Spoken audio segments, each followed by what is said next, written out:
Good morning, everyone. Good morning, and thank you all for coming to honor the memory of Sharon Nathan. I'm Rabbi Samuel Stern of Temple Beth Shalom here in Topeka. In our tradition, speaking a name kindles a spark that outlives the fleeting nature of life. Today, we kindle Sharon's spark in celebration. Judaism places education at its very heart. From Moses atop Sinai to every teacher and learner in our midst, we insist that learning shapes character and sustains community. Education isn't merely the transmission of knowledge, but is our covenantal act binding every generation to its past and to God's ever-renewing promise. I encountered Sharon most often at my adult education classes, where she was always ready with a thoughtful question, even over Zoom. Judaism is also all about family, something Sharon knew about. Abraham and Sarah, Isaac and Rebekah, Moses and Zipporah, because covenant unfolds within the intimate bonds of home. Our greatest mitzvot, commandments, grow from these roots, honoring parents, caring for our children, welcoming the stranger. Family teaches us that every life holds sacred worth, and that love ripples outward, strengthening both our people and the world. Sharon found profound meaning in the priestly benediction, which states, Yevarechecha Adonai v'yishmerecha, may God bless you and keep you. Ya'er Adonai panav elecha v'chunecha, may God make God's face shine upon you and be gracious to you. Yisa Adonai panav elecha v'yasem lecha shalom, may God lift up God's countenance upon you and grant you peace. She saw in it that it was not only particular to Judaism, but was important to Christians as well, reflecting the universal nature of many of God's blessings. As we begin our program today, let us embody her love of learning and her devotion to those dearest to her. And may our blessings echo hers, carrying peace into the world, and may her memory be a blessing. Our first speaker today will be Rachel Baywin.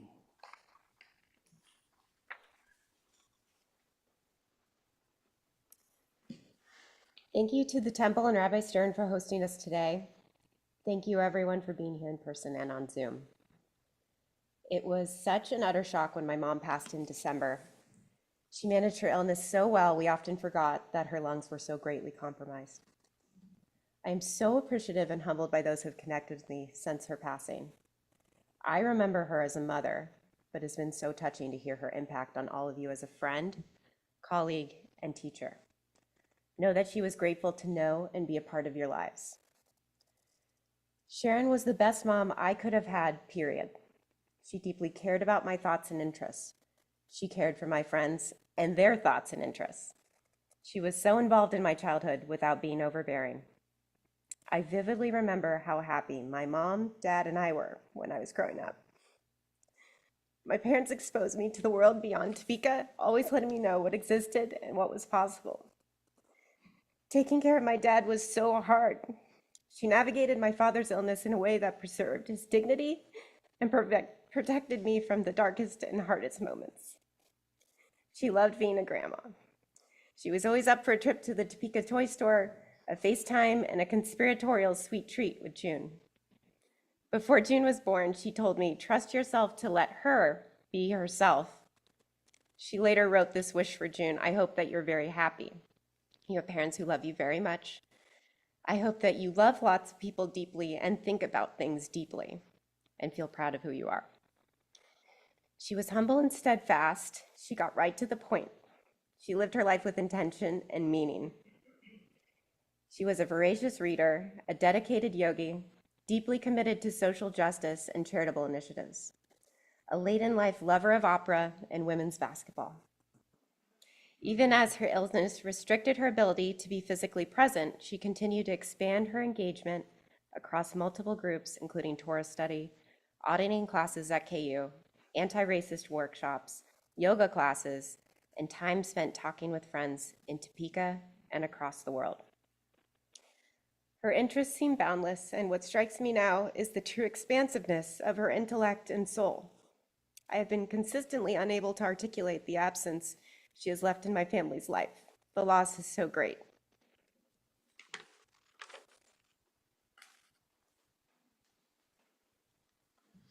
Our next speaker will be Janine Rohenbach Clark.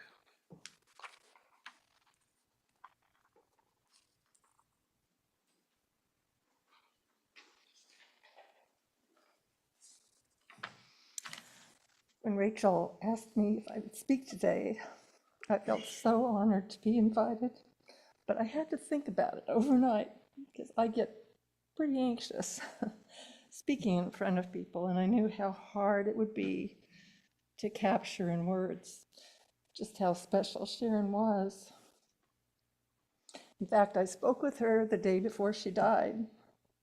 My last words to her were to tell her, Sharon, you're a wonderful friend. I'm so glad that I had a chance to say that directly and clearly to her before I lost her.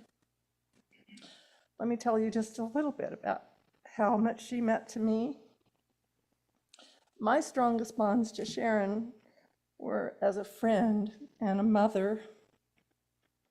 My first really clear, strong memory of her was of Sharon sitting on the couch. I think she was cross-legged, her big belly in front of her, pregnant with you, Rachel.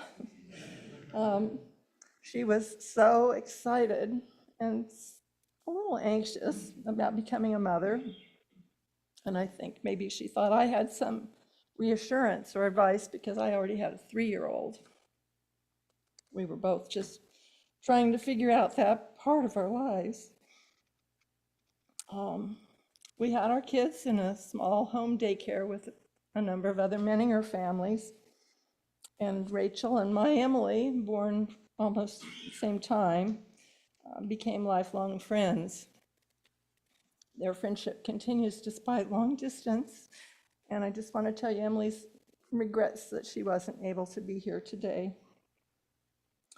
Sharon and I continue to share those joys and stresses of being a mother. Went to a lot of parties and had play dates and other celebrations, and we both loved being mothers. I want to emphasize to you, which I think you know, how important it was being your mother, how thoughtful she was about her relationship with you. She would talk to me in more recent years about how she talked to you almost every day and while you were driving, and that she loved that. And June, she loved reading to you. I know she would often talk about you and how just made her heart so happy.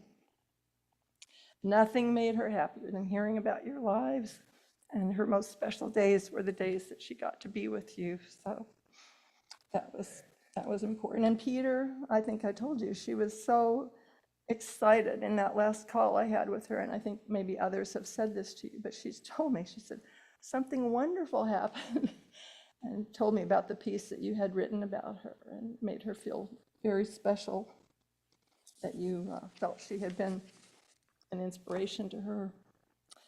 I moved away from Topeka several decades ago, and it's kind of remarkable to me that our relationship only grew.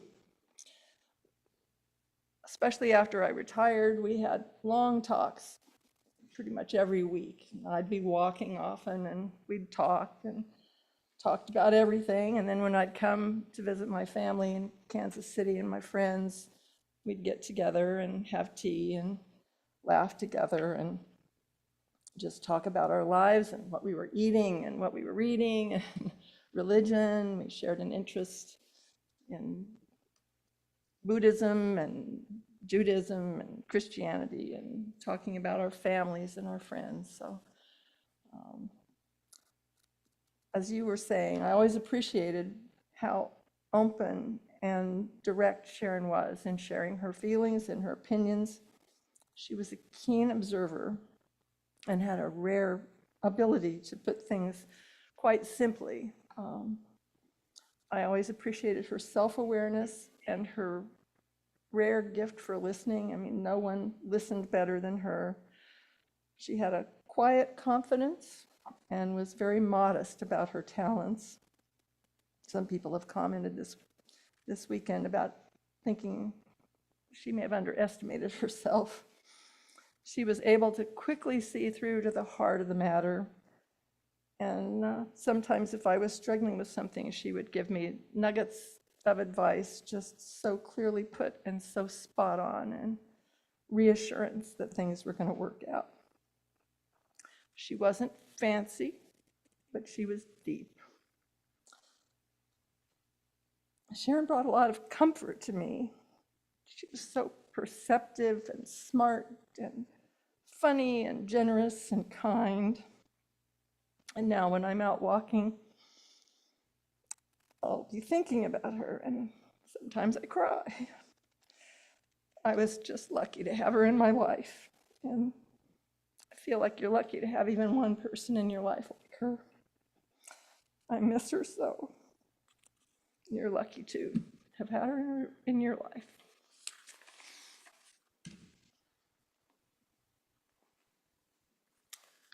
Our next speaker this morning will be Helen Stein.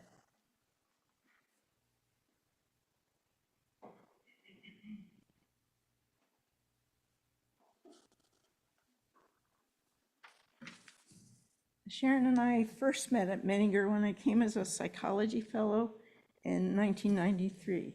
She was my teacher, then my supervisor, and after that, my good friend. She was also responsible for my home in Topeka. After listening to me one day in the cafeteria describe a dream house that I thought I could never find in Topeka, she came back the next week with the real thing, where I lived for 7 years. Sharon's sudden death, announced to the Menninger email list, came as a resounding shock. I guess one doesn't take stock of the importance of one's friendship, even in old age. I was also deeply shaken not to know how to reach Rachel, although Rachel found me. But I think the realization of how much our friendship meant to me reveals Sharon's perhaps surprising impact on other people. On the surface, she was modest and quiet, never demonstrative. I remember she never wrote a salutation or signed her emails to me, but beneath that surface, she made powerful and deep connections. Sharon had a wonderful mind, quick, deep, and inclusive. I think she was the best teacher, organized, efficient, and knowledgeable I had at Menninger, and that's no small compliment. She was also a wise and sensitive supervisor. I felt entirely comfortable telling her any reaction or response I had to my patients. Always kind and sympathetic, the warmth in her voice still echoes in my mind. Once I left Menninger and Topeka in 2003, I guess like Janine, our friendship continued and perhaps blossomed. I made many trips here until 2020 when COVID interfered. We talked on the phone somewhat infrequently, but always at great length. We had a lot in common. Our careers and study, our relationship with Judaism, our curiosity, and the advent of significant illness around the time of Menninger's move. I was the lucky one and recovered. We had our November birthdays in common and our affection for each other's families. Rachel volunteered for my research team, and I followed news of her after high school with great interest. I loved how Sharon spoke of her granddaughter, June. Sharon was my niece Dia's teacher at Menninger during her social work fellowship. When my family visited, my then barely teenage nephew David went over to the Nathans to play chess with Bill. I doubt he won, but his subsequent affection for Bill was boundless. Sharon was brave and creative in the face of her difficult illness. Told at her diagnosis that she had little time to live, she outlived the prediction by 20 years, over 20 years. The diagnosis had been incorrect. A seeker as well as an intellectual, she practiced yoga, studied Buddhism and Judaism, spent some time at the Unitarian Church. She eventually could not travel to the Bay Area to visit Rachel, Peter, and June, but she compensated with frequent Zoom calls. She was always very clear about her limits. You can visit me, but you cannot stay here, she told me when I moved to New York.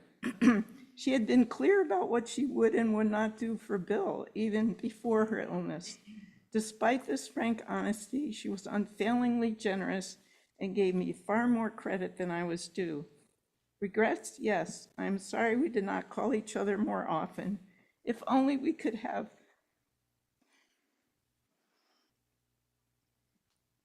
One more endless conversation.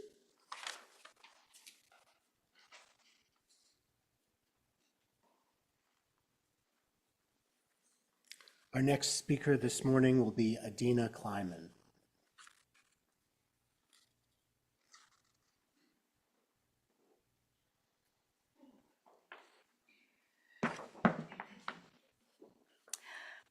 I met Rachel, I met Sharon when I arrived at Rice Davis to do a postdoc in 1976.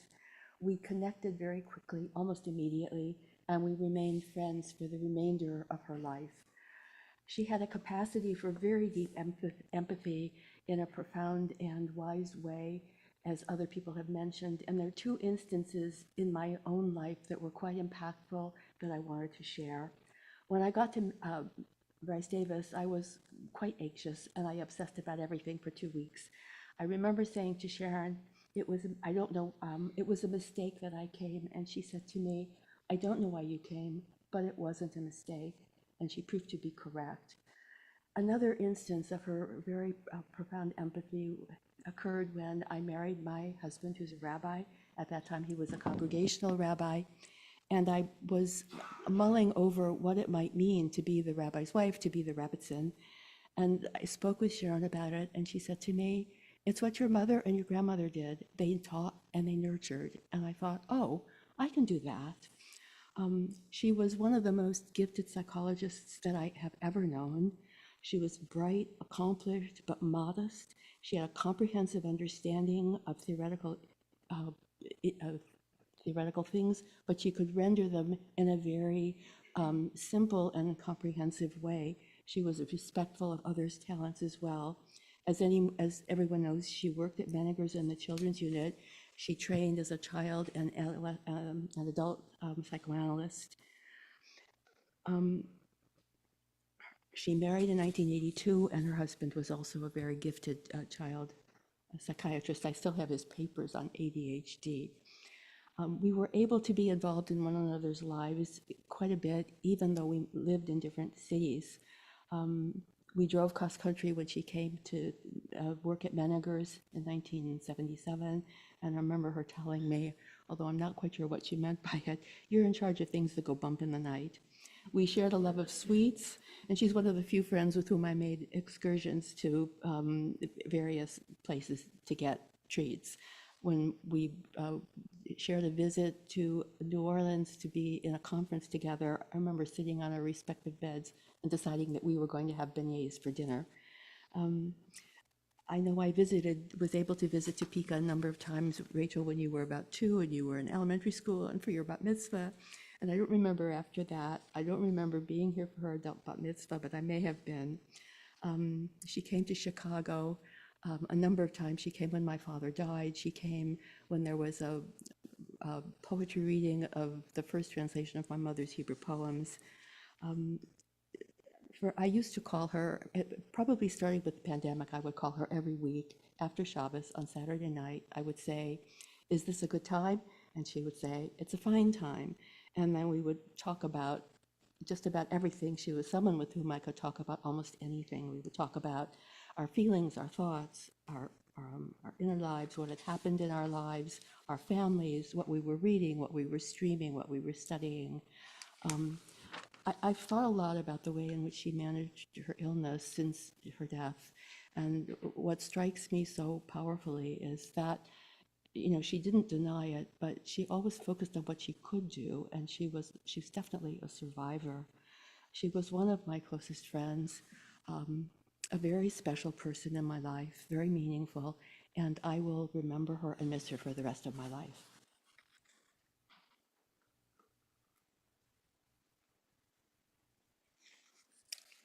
Our next speaker this morning will be Debbie Frank.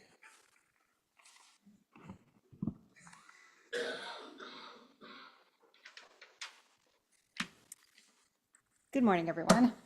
I'm Debbie Frank, the middle sister, or the middle girl of the Shapiro sisters. There were three of us, and we all slightly had different names than our mother gave us. You all call my sister Sharon. We called her Sherry. My real name is Eileen. I go by Debbie. My other sister is Judith. She goes by Judy. So sometimes we wonder what exactly the names our mother gave us we never used. But anyway, I was the middle of the sisters. I live in Los Angeles, and my husband is here today with me. We have 2 daughters, 4 grandsons, and I always stayed in Los Angeles. Sherry, Judy, and I grew up together in Culver City, which is a small suburb of Los Angeles. And from an early age, I remember that Sherry always stood out to me. She was strong, she was smart, caring, remarkably curious. I remember her always reading books, watching movies, even then, always asking questions, challenging different perspectives, and really wondering, even when we were kids, why people are the way they are. I stayed in Los Angeles. I never ventured very far away. My other sister moved to New Jersey, and Sherry somehow gravitated eventually to Topeka and to Bill. We 3 sisters are actually very different in many ways, but we all similarly preferred kind of a homebody lifestyle. The 3 of us really did not like airplanes. We didn't travel that much, but we loved tending to our families and building comfortable, happy lives in our respective cities. For us, one very unexpected benefit of COVID, the COVID pandemic, was that it gave us an opportunity as sisters to reconnect. Prior to that, we weren't Zooming a lot. We would all talk occasionally on the phone, but all of a sudden COVID came and we started Zooming every month. So we began our monthly our Zoom calls. And through these Zoom calls, we really got to know each other so much better and share in each other's lives in a way we hadn't before. I think it was 6 years ago that Rachel, Peter, and June moved to Culver City. I know that Sherry she loved having the family connection for Rachel, because Culver City is about 45 minutes with traffic, less without traffic, from where I live. June has been able to get to know her 4 California cousins, boy cousins, no girls, but she hangs right in there with them. Right, June? And we've been able to share time together, holiday traditions, and just hang out. Rachel and I always tried to remember, and usually we did, to send Sherry pictures and videos from when we were all together. I know she enjoyed receiving these, but I also always knew it wasn't easy, because I know she wished she could be there with us. And yet she so generously and unselfishly encouraged Rachel to be with her California family. We're lucky to have Rachel, Peter, and June in our lives. Sherry didn't always have an easy life, but she lived a really good one. And she certainly worked hard to improve the lives of everyone around her. She'll be missed by all of us, all who knew her and loved her.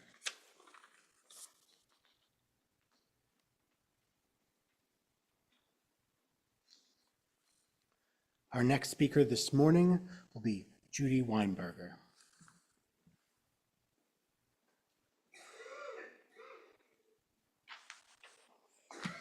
Hello, everybody. My name is Judy, and I'm here today with my husband, Larry, who's my husband. I just said that. We have 2 sons, Greg and Danny, and we all live in New Jersey. I'm the youngest Shapiro sister, and I always thought of Sherry as the brilliant, shy sister. She was also a crier, as I'm sure you all know. My sister Debbie, I thought of as the social, outgoing sister, and she is not a crier. And I was kind of in the middle. I had both traits, and I'm a crier, though. I wish I was more like Debbie. I honestly don't have many memories of Sherry growing up. We were 8 years apart, and we really were at different stages of life growing up. But as an adult, we started talking, and we started sharing our memories of childhood, and we realized we had completely different memories of our childhood and of our parents, and we had very different interpretations of our lives.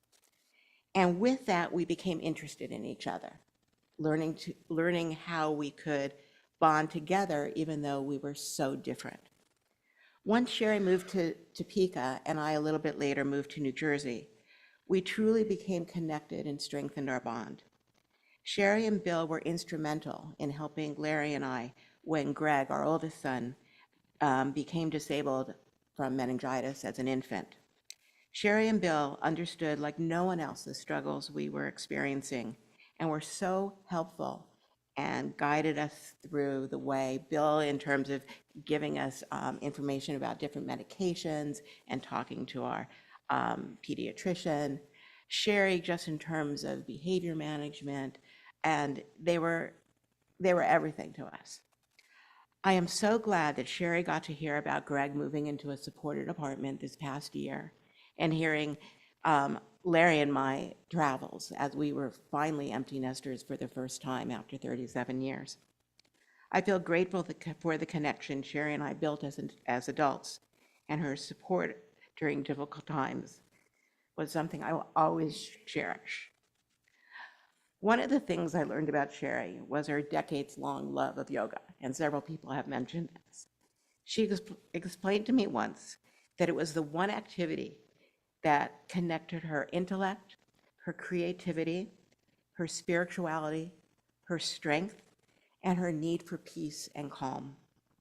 We were never an athletic family, but yoga was the one thing that Sherry could excel at and feel proud of. She was not going to let her illness or physical disabilities interfere with her ability to practice yoga.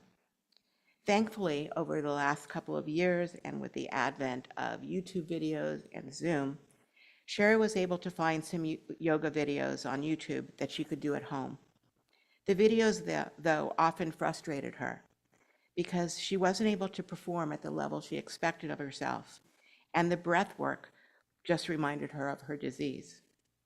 We finally found a YouTube channel called Bottoms Down with an instructor that provided lots of modifications, emphasized correct form, which was very important to Sherry, and did not focus on breath work. These were perfect for Sherry. There were 30-day challenges, and she was so happy when she completed the first 30 days without missing a single day. It was far better than I did. This continued until the day before she died. I am so happy Sherry got to do something that meant so much to her up until the end of her life. I now think about her daily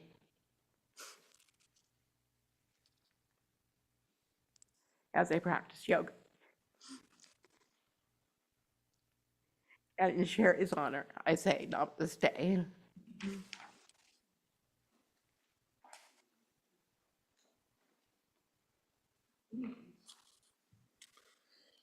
Our next speaker this morning will be Rhoda Weissman.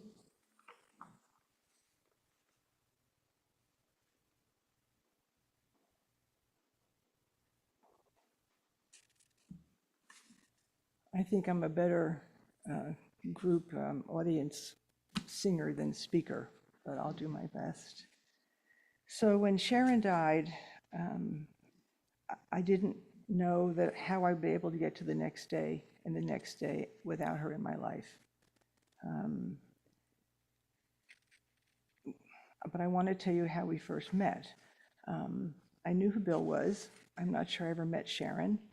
We had Torah study sessions on Saturday mornings at the temple, and she showed up one morning. She hadn't been there previously. And afterwards, she asked me if I wanted to kind of continue that, outside of the temple. So we tried it, and honestly, it wasn't very satisfying for either one of us. Sorry, Rabbi. So we just decided to continue the friendship and move on from there. One of the things early on was that Sharon said to me, she goes, "I'm not sure that you want me as your friend." And I said, "Why not?" She goes, "Well, you're part of the popular clique at Temple." And I said, I don't know of any popular clique at Temple, and I'm not part of it, and I don't really consider myself popular. So it took, I think, her a while to decide that that was correct, that I wasn't part of the popular clique, or that maybe there wasn't even a popular clique at Temple. I mean, everybody here has said so many things about her intellect and how warm and caring she was, and I feel that way also, but I wanted to tell you about a few of the things that we shared that we had fun with. We both love dark chocolate, and we both had a love for many different authors that some of you may have heard about. We both followed author Louise Penny, who wrote about this inspector in a small town called Three Pines. And in fact, Louise Penny, once we signed up, she showed us around her house with her laptop. And Sharon and I did that together. She liked a group, a son and mother team called Charles Todd. And they wrote about Ian Rutledge, who was a survivor of World War I and also worked for Scotland Yard and came back from World War I and struggled with shell shock. And we got to meet Charles Todd's son and mother duo here at the library in Topeka. They came, and we had a great time visiting with them. And I think Sharon maybe even brought a book to get a signature. There was another author, Donna Leon, that wrote about murders in Venice. And I knew, and was like a travelogue, reading her books. And I think Sharon and I both enjoyed learning about Venice, Italy, through those books. Sharon really enjoyed the books about an Israeli, Gabriel Elon, written by Daniel Silva, and we also followed those together. One thing that we did not share in common were the Easter peeps that were out there, but I always bought her a set. I tried one once and it wasn't great, but I always got her a set when Easter came around, and I thought about her this Easter when I saw them on the shelf. When we started out, they were yellow, and now they have like 5 or 6 different colors. So, I really didn't know how I would get by every day without her in my life. I felt like she was my best friend, and I just wanted to tell you a little bit about the day before she died. She died on the 29th, which was a Sunday. I was over at her place on Saturday, and what with COVID, most of us visited outside on the deck in cold weather and hot weather, and this was December 28th, so it was a little bit chilly, but we both had coats on. I think I had earmuffs on, but we did visit out on the deck, and I had brought her Hanukkah presents.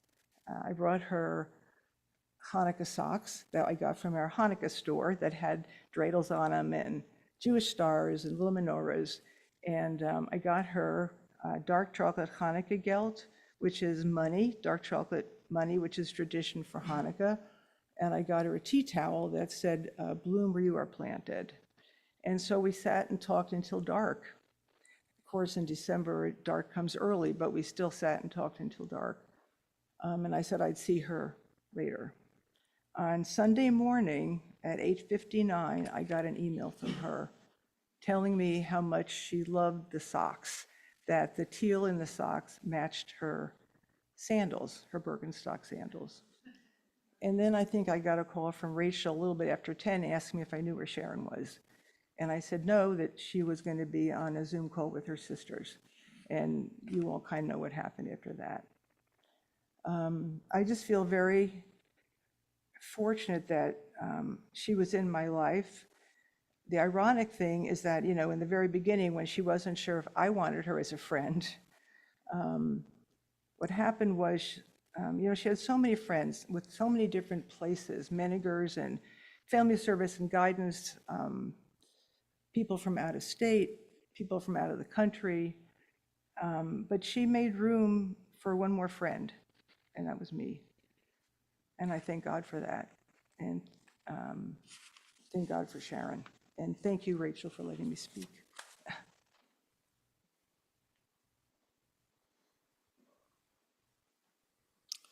Our next speaker this morning will be Jane Green.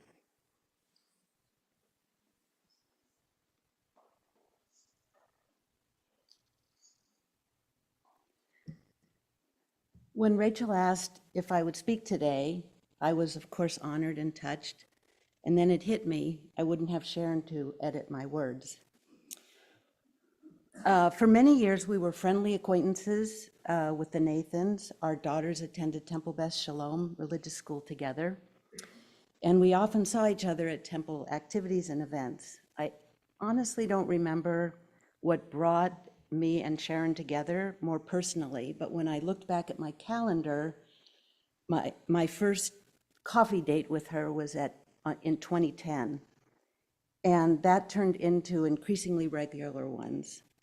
As Sharon grew more cautious about catching colds and flus, our visits moved to, like Rhoda, either our screened-in porch or her porch. And we would, 2 hours would pass, and we'd say, wow, 2 hours have passed. And when the weather didn't cooperate, we'd check in by phone. When I read Sharon's obituary, I said, wait, what? I knew she was a PhD in clinical psychology. I knew she worked at the Menninger Clinic and at Family and Guidance Center. But postdoctoral fellowship, teaching and supervising fellows, Rappaport Awards for excellence in teaching, so many layers of accomplishment, advanced training, clinical leadership, and yet in all our conversations, she never talked much about any of that. She shared stories now and then, but always, as has been reiterated so many times, so humble. I never knew the full breadth of her accomplishments.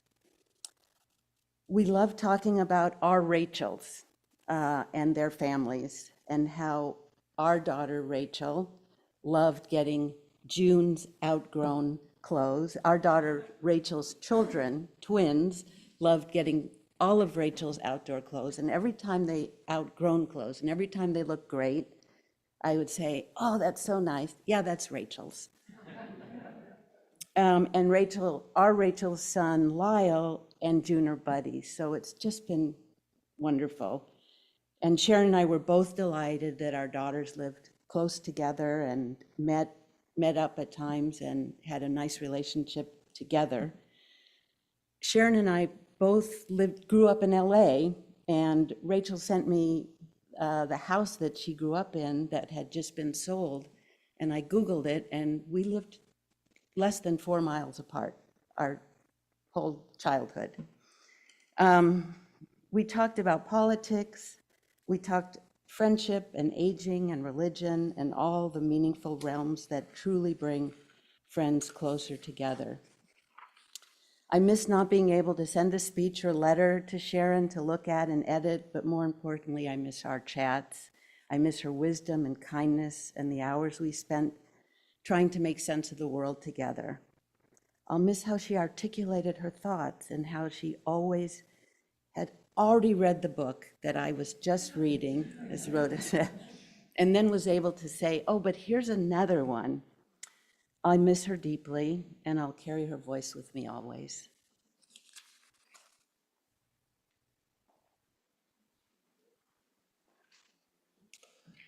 Our last speaker this morning is Peter Baywin.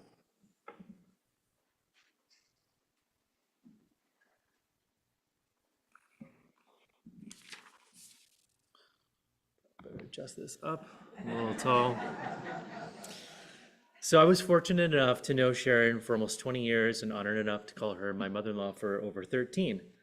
And throughout the years, just like many of you mentioned, and despite some geographical distance for us, she was a constant in our lives, and most importantly for Rachel. Whether it was a life question, a career consideration, or even just a daily errand, Rachel and Sharon talked. They really talked, and they talked every day. While they may not have agreed on everything, her presence was always just a phone call away. And this was often on a daily basis and something so special. She was such a support to our family. I was honored to see that same interaction between June and Sharon during their frequent FaceTime chats. To catch a quick glimpse of the smiles on both their faces as we handed the iPad off to June and she skipped away upstairs was such a delight. After 20 minutes, sometimes 40 minutes or 45 minutes, I would walk by June's room and hear giggling, or I would hear Sharon reading June a story, or I would see June just playing and Sharon watching. It was truly amazing to see. And if I got too close, often their voices would hush as they were telling secrets that I didn't need to know about. We really looked forward to our in-person visits in San Francisco and in Los Angeles, and then here in Topeka when we came to visit. June absolutely loved staying at Grandma's house. It was truly special. It was a special relationship, and I'm so thankful for that love and attention and care that Sharon had and helped shape June into the wonderful girl she is today. My sadness, of course, is that these interactions have stopped and that Sharon will miss out in June's lives and Rachel and June's lives going forward. But we're so lucky that this relationship was what it was for the last years, and we hold it now deeply in our hearts. She surrounds us now with that same love, just in a new dimension. I must admit, I never really contemplated what a typical mother and mother-in-law and son relationship would be. You see the comedic side of it on TV and in movies, but you don't really know what it is until you actually live it. And it's different for every person and every family dynamic. But I would say the relationship that Sharon and I had was unique and developed into something I now recognize as truly special, and I'm so fortunate for it. Sharon was an extraordinary cheerleader for me.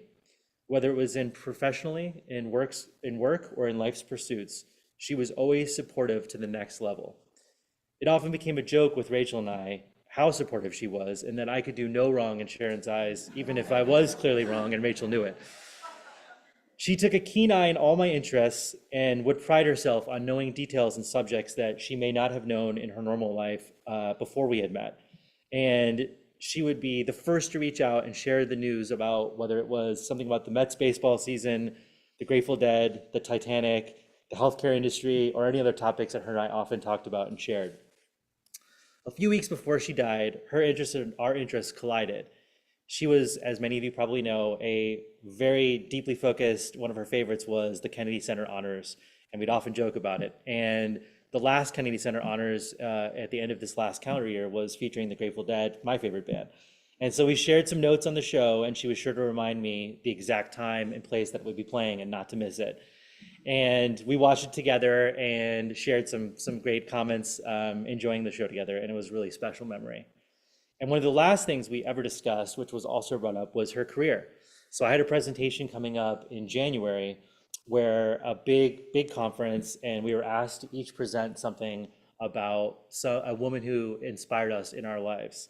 And I had decided to pick Sharon and created a slide capturing her immense career highlights. I had not known, like some of the others mentioned, just how deep her CV or resume was until I got into this slide. And it blew me away as I wrote it out. And I included those experiences, and I know included in those experiences are lived with many of you in the Megnagers community who are here today. And we traded notes on the details of that slide up until the day of her passing, and even traded what quote we should use. And we went back and forth on a couple different quotes, literally up until that Saturday. But I know this gave her a great thrill, and I'm so happy it was one of the last things that we shared, and I'm glad that it gave her some recognition of the truly inspirational career that she did have. So with that, I really want to just say I'm so thankful for everyone being here today on behalf of Rachel, June, and I, and coming to the celebration. And a special thank you to the speakers today. A major thank you to Beth and Rory Petty, to Russ and Leslie Petty, to, to Jane and Russ Green, to Rabbi Carol, to Rhoda Wiseman, Margot Brown, Lindsay Moyer for helping us in the months following her passing, and to Rabbi Stern for the kind words today. This community meant the world to Sharon, and she would be delighted to know that you are all here today, honoring her and celebrating her. We love you so much, Sharon. Thank you.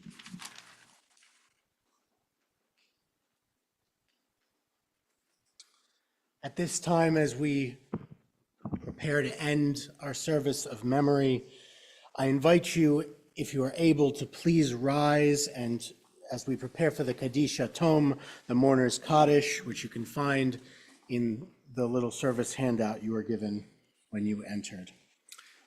Please join me. Yitgadal v'yitkadash shemei Rabbah, ve'alma divrach hirutei v'yamlich malchutei, v'chayechon uv'yomechon uv'chayei dechol beit Yisrael, ba'agala v'zman kariv v'imru amen. Yehi shmei rabba mevarach le'alam u'lamei almaya. Yitbarach v'yishtabach v'yitpa'ar v'yitromam v'yitnaseh. V'yitadar v'yitale v'yitalal shmei dekudsha brichu. Le'ela mikol birchata v'shirata. Tushbechata v'nechemata. Da'amiran be'alma v'imru amen. Yehi shlama rabba min shemaya. V'chayim aleinu ve'al kol Yisrael v'imru amen. Oseh shalom bimromav. Hu ya'aseh shalom aleinu ve'al kol Yisrael v'imru amen. Please go forth from this service of memory to life and to remembrance as we enjoy a moment of refreshment in the social hall next door. Thank you.